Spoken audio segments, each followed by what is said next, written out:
Hello everyone, this is your Mural tutorial. Mural is an online canvas that helps you brainstorm, and it's a whiteboard space that helps you organize and share your ideas. So when you open up, basically you're going to have multiple workspaces. And for me, the workspace is for Core 2 right now for USF.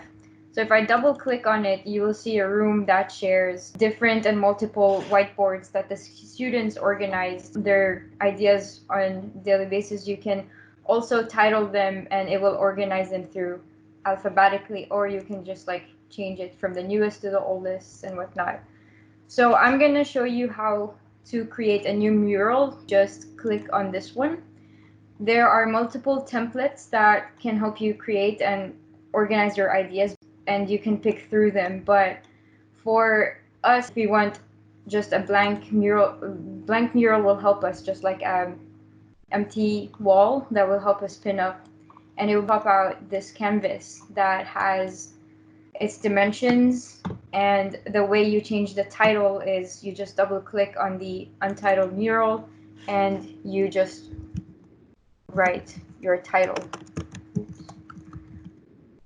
And you click here. So in order to share your mural with whoever you want, you click on the share button, and then there's as simple as you can just copy the link. When it's copied, you can just paste it on any chat, either on Zoom or on Teams, or you can just invite people by adding their email. So there we have prepared a tutorial board for you guys, and Jerri, which she will explain now this part, I am going to follow her and she's going to take us through everything on the board. So once you're on the board and a person is presenting their work, if you hover over the little icons at the bottom, everyone that is currently viewing that board, their initials are going to pop up on there. The initials, the person's whose star is next to their name means that that's the owner of the board. In this case, this is Mira's board.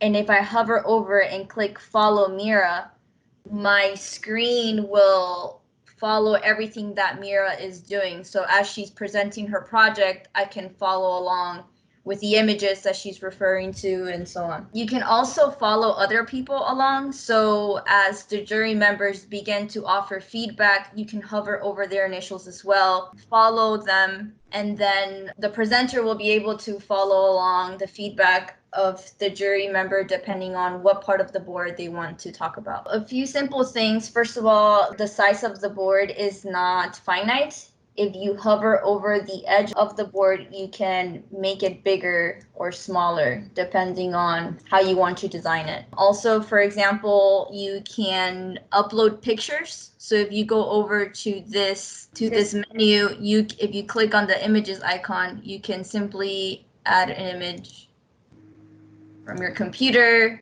and then you can control how big or small the image is. You can rotate it.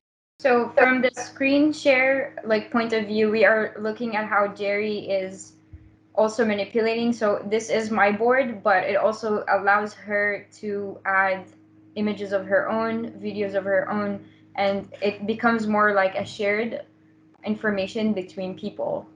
Yeah, and even if you post an image that's this tiny, for example, over here, if you were to zoom in, the clarity of the picture is still there. If you want to add more stuff to your board while keeping a rather small board size, you can add small images, and as you zoom in, the quality will return. You can add videos simply by copying and pasting the video links from YouTube onto the board space. You can draw on the mural by clicking the draw option on the menu on the left, and you can literally just make markings on drawings or emphasize certain things that you want the presenter to see, or vice versa. Maybe the presenter is trying to emphasize something to the jury members. You can add notes, sticky notes on everything simply by double clicking. If you go back to the menu on the left, you can add shapes and connectors that will help you make your points. So there you have the geometries that can show you different lines, and you can have shapes that you can manipulate the size and shape of it. You can also add some what we call maybe emojis. So if you think something is fire, in other words, you really like it, you can just add, which these videos are fire because they show us a lot more about Mural. One thing that we've noticed is when there's a lot of people on one mural, sometimes you're trying to point at something and you accidentally move the image from where the presenter put it at. If you right click on that image, you can lock it so that no one can move it around.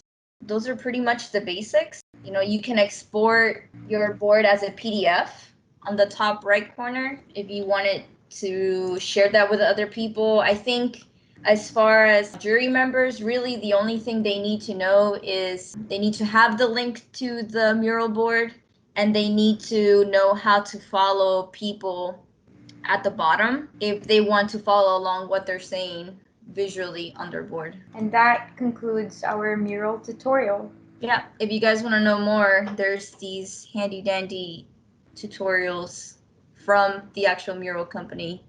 And you can just double click and then a tab will appear. Yep. And that helps you with presenting videos if you have videos to present. All right. Peace out. Bye.